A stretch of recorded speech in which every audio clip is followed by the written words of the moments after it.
Assalamualaikum warahmatullahi wabarakatuh. Perkenalkan, nama saya Latifah Wahyuniawati Adawiyah, mahasiswa UIN Sunan Gunung Jati Bandung, dengan NIM 12040600055. Fakultas Dakwah dan Komunikasi jurusan Ilmu Komunikasi. Prodi Hubungan Masyarakat dari kelas 2 Humas B.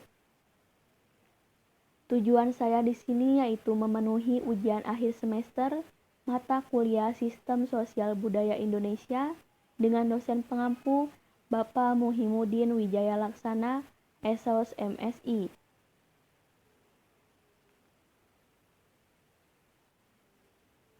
Di sini saya akan menjelaskan materi tentang akulturasi. Yang pertama yaitu pengertian akulturasi. Menurut Kamus Besar Bahasa Indonesia, akulturasi adalah pencampuran dua kebudayaan atau lebih yang saling bertemu dan saling mempengaruhi.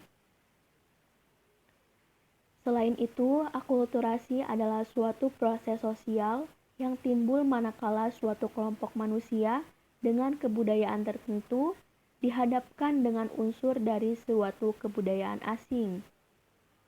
Kebudayaan asing itu lambat laun diterima dan diolah ke dalam kebudayaannya sendiri tanpa menyebabkan hilangnya unsur kebudayaan kelompok itu sendiri.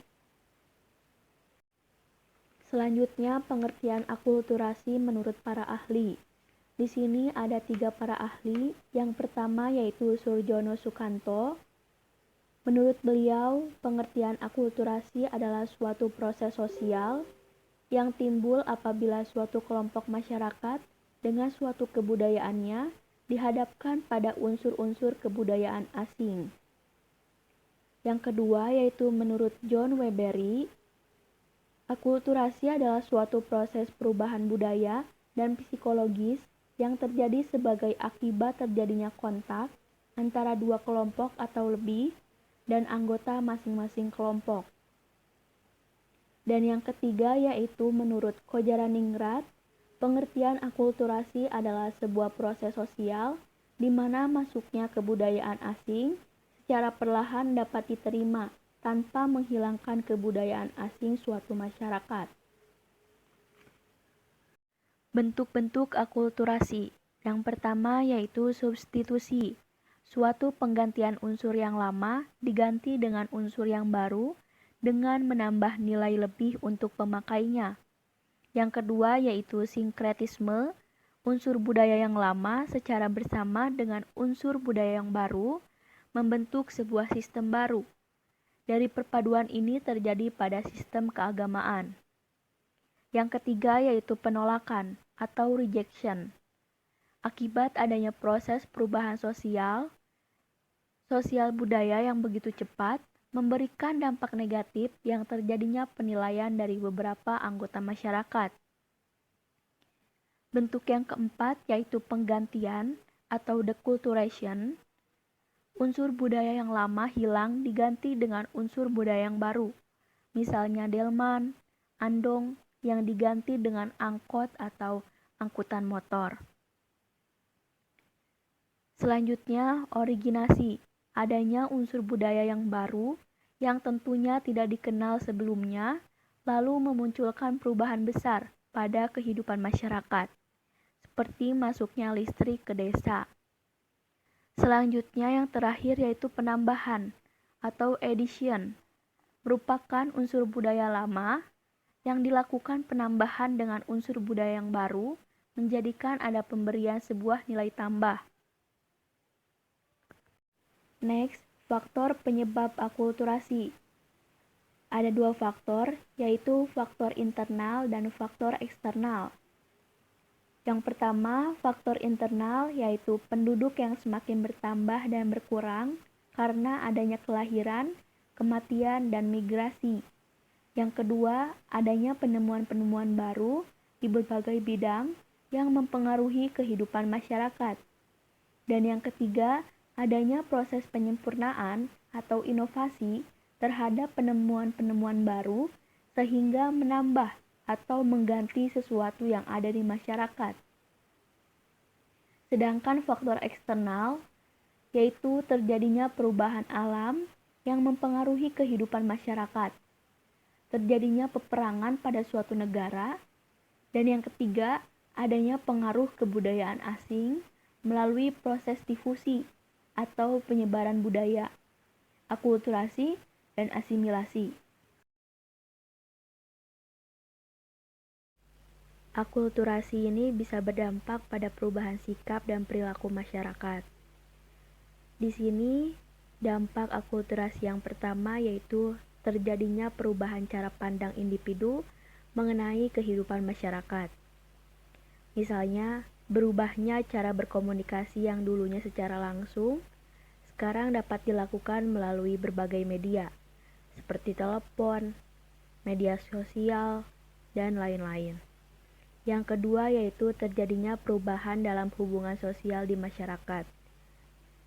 Misalnya, hal-hal yang dulunya dianggap tabu sekarang dibicarakan lebih terbuka. Dan yang ketiga, wawasan dan pengetahuan masyarakat semakin terbuka luas, misalnya penggunaan smartphone di semua lapisan masyarakat. Contoh akulturasi. Di sini yang pertama ada bangunan Candi Borobudur. Seni bangunan tampak pada bangunan candi sebagai wujud pencampuran antara seni asli bangsa Indonesia dengan seni Hindu-Buddha. Candi adalah suatu bentuk perwujudan akulturasi Indonesia dan India. Yang kedua yaitu seni tarian. Sejak dahulu, orang Betawi tinggal di berbagai wilayah Jakarta. Ada yang tinggal di pesisir, tengah kota, dan pinggir kota. Perbedaan tempat mengakibatkan perbedaan kebiasaan dan karakter. Begitupun tari. Interaksi orang Betawi dan Cina tercipta dari tari cokek, lenong, dan gambang kromong. Nah, di sini yang ketiga yaitu seni sastra dan aksara. Seni sastra India turut memberi warna dalam seni sastra di Indonesia. Bahasa Sanskerta sangat besar pengaruhnya terhadap perkembangan sastra Indonesia.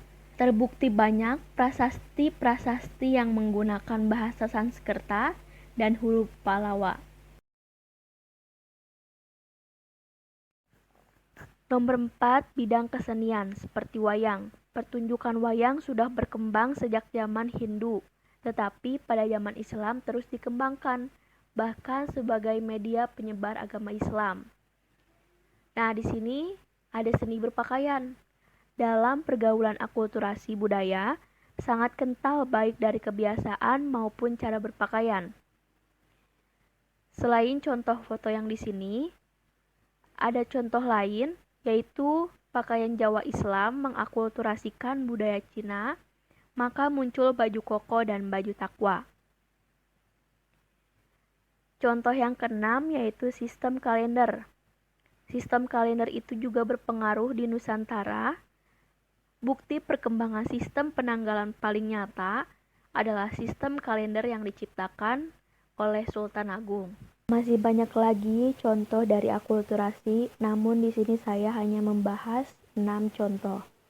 Selanjutnya saya akan menjelaskan lebih detail mengenai bidang kesenian yaitu wayang sebagai media dakwah penyebaran agama Islam. Wayang kulit adalah media komunikasi yang begitu efektif untuk penyampaian pesan yang bertujuan untuk menyampaikan pesan yang bersifat positif atau baik. Akulturasi budaya masyarakat Jawa dengan ajaran Islam telah menghasilkan terobosan jalan baru untuk menyesuaikan ajaran Islam dengan keadaan geografis dan sosiologis yang ada. Sementara itu, pandangan Islam terhadap budaya wayang adalah salah satu budaya pemula yang mampu diakulturasikan sehingga mampu memasukkan Islam di tanah Jawa. Dan juga dengan adanya akulturasi budaya, generasi sekarang ini diharapkan agar mampu mengambil iktibar dari perjuangan para ulama terdahulu dalam penyampaian misi dakwah Islamiyahnya. Berbagai fenomena telah terjadi di masyarakat Indonesia. Tidak bisa dipungkiri bahwa kemunculan bentuk-bentuk pertunjukan wayang kontemporer memberikan angin segar akan perkembangan kesenian wayang, walaupun sebenarnya itu semua sudah keluar dari pakem pewayangan. Namun, untuk kepentingan yang lebih besar, hal tersebut bisa diterima oleh masyarakat luas. Dan juga perkembangan dunia dakwah, hal tersebut juga bisa menjadi salah satu alternatif media dakwah yang bisa digunakan untuk menyampaikan pesan-pesan dakwah. Selain kita menggemakan gerakan dakwah, juga bisa sekalian ikut melestarikan kebudayaan bangsa, berupa kesenian wayang. Dilihat dari aspek seni bahasa, misalnya, dalam memainkan wayang perlu menguasai bermacam-macam tingkat tutur yang cocok bagi status setiap tokoh. Sebab, bila tidak menguasai aspek ini, sudah dipastikan permainan wayang akan terlihat jelek dan tidak mampu memikat penonton. Karena itu, dalang adalah seorang yang mampu menggambarkan semua keindahan yang tercipta dengan kata-kata yang penuh perasaan, yang mampu memikat penonton, dan syarat dengan pesan moral. Saat ini, wayang diharapkan menjadi sarana komunikasi yang tepat menyampaikan konsepsi-konsepsi dan ide-ide baru yang sesuai dengan gerak langkah pembangunan. Sesuai dengan sifat pagelaran wayang yang multidimensional, maka para dalang sebagai figur utama dan sentral sudah sewajarnya dapat tampil dalam berbagai peranan sebagai komunikator, seniman, pendidik masyarakat, penghibur, juru penerang, ataupun kritikus sosial. Berikut beberapa contoh akulturasi antara kisah atau pakem pewayangan yang berdasarkan budaya Hindu-Buddha yang kemudian digabungkan dengan unsur-unsur Islam. Yang pertama yaitu kalimat syahadat. Dipersonifikasikan dalam tokoh Puntadewa atau Samyaji sebagai saudara tua dari Pandawa, karena kalimat syahadat memang rukun Islam yang pertama. Dalam cerita wayang, sifat-sifat Puntadewa sebagai raja atau syahadat bagaikan rajanya rukun Islam yang memiliki sikap berbudi luhur dan penuh kewibawaan. Yang kedua yaitu sholat 5 waktu. Dipersonifikasikan dalam tokoh Bima. Dalam kisah pewayangan tokoh tersebut dikenal juga sebagai penegak Pandawa. Ia hanya dapat berdiri saja karena memang tidak dapat duduk. Demikian pula sholat 5 waktu selamanya harus ditegakkan. Yang ketiga yaitu Jakat, dipersonifikasikan dengan tokoh ketiga dalam Pandawa, yaitu Arjuna. Nama Arjuna diambil dari kata Jun, yang berarti jambangan. Benda ini merupakan simbol jiwa yang jernih. Kejernihan Arjuna memancar pada jiwa dan tubuhnya. Arjuna juga merupakan seorang pencinta seni keindahan, perasaannya amat halus dan hangat. Dan yang keempat yaitu puasa Ramadan dan haji. Dipersonifikasikan dalam tokoh kembar Nakula Sadewa. Kedua tokoh ini tampil pada saat-saat tertentu saja. Demikian pula dengan puasa Ramadan dan haji tidak setiap hari. Tidak setiap hari dikerjakan. Bulan Ramadan untuk puasa dan bulan Zulhijjah sekali dalam setahun untuk melakukan ibadah haji. Mungkin itu saja yang bisa saya sampaikan dan saya jelaskan. Mohon maaf atas kekurangannya. Semoga bermanfaat. Terima kasih. Wassalamualaikum warahmatullahi wabarakatuh.